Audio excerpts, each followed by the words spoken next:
जो शोभायात्रार आभिमुख्य यह जे प्रथम कथा हूँ आम विजय यात्रा ହାର हूँ मूल उद्देश्य। विजय यात्रा हूँ मूल उद्देश्य कौन विजय यात्रा निजर जो लोभ काम मोह जो अच्छी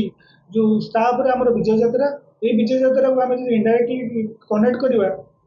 महिषासुर को बध करते आजिका दिन माँ दुर्गा दुर्गा दशहरा पालन कर सी भी गोटे इनडायरेक्टली गोटे इंडिकेशन करे ये जो राग हिंसा हिंसा एवं क्रोध तापर विजयर वार्ता से देते तेणु ये विजय यात्रा आमर मूल उद्देश्य रोचे प्रथमतः अन्याय उपरे आमर न्याय विजय यात्रा विजय हवा दरकार एवं आम निज भितर जो दोष गुण अच्छे भी आम इनडायरेक्टली विजय हवा दरकार अलग जी आम कह हिंदू संगठित परिवार कहीं शोभा यात्रा करुच्ची हिंदू माने दुर्गा कौट ना कौट उपासक अच्छा खोर्धामाटी बेसिकाली पाइक मैंने दुर्गा उपासक अच्छा समय क्रमे यहाँ क्षय हो आसला और मूल उद्देश्य समस्त पाइक और जटणी खोर्धा ये खोर्धा माने खोर्धा जिलार जेकोसी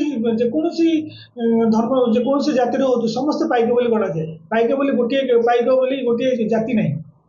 खोर्धा जिलार समस्त जन समस्त लोक मैंने होती पाइक से जेकोसी धर्म जेकोसी जातिर था तेणु पाइक यात्रा मूल उद्देश्य आम मैंने एकाठी हमारे मूल उद्देश्य हूँ जे पूर्व संगठित हो नथिले तेणु आम बहुत असुविधा सम्मुखीन करछे प्रथम कथा से आम बहुत थर पराधीन स्वीकार करें पराधीनतार बशवर्ती पराधीन स्वीकार एवं सब्सिक्वेंटली जदि आम पुणी स्वाधीन होइछे किंतु मूल उद्देश्य हूँ आम एकाठी रहिला एकत्रित हमार मूल उद्देश्य एकता ही बड़ एकता ही आम जो संगठित होकर आम आम समाज को आमर प्रोटेक्शन करने सहित आम आमर धर्म प्रसारण करने सहित एवं सुस्थ भाव समाज केमती तार हूँ मूल उद्देश्य द्वारा 30 तारीख दिन डमणी माँ डमणी मंदिर प्रांगण बाहर दिन अपराह 4 घंटा समय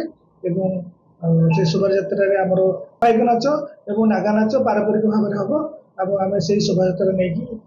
सीताराम छक पर्यटन जी सीताराम पुणी डमणी मंदिर आसे किसी आम से आउ गोटे कार्यक्रम रही किसी संवर्धना गोटे संवर्धना सभा रही पाइक मान शोभा कार्य 7टा 7:30 भितर समाप्त मानने योजना रही आम आपण माध्यम समस्त हिंदू मान निमंत्रण करुचु ये शोभा यात्रा आसिक भाग नियंतु हिंदू बोली निजे गर्वित हूँ आ द्वितीय कथा आम से समय जटनी ट्राफिक व्यवस्था टी विसृंखलित हम तेणु आपण मान समस्त सहयोग रही शोभा यात्रा भल हवा सहित ट्राफिक विशृंखला न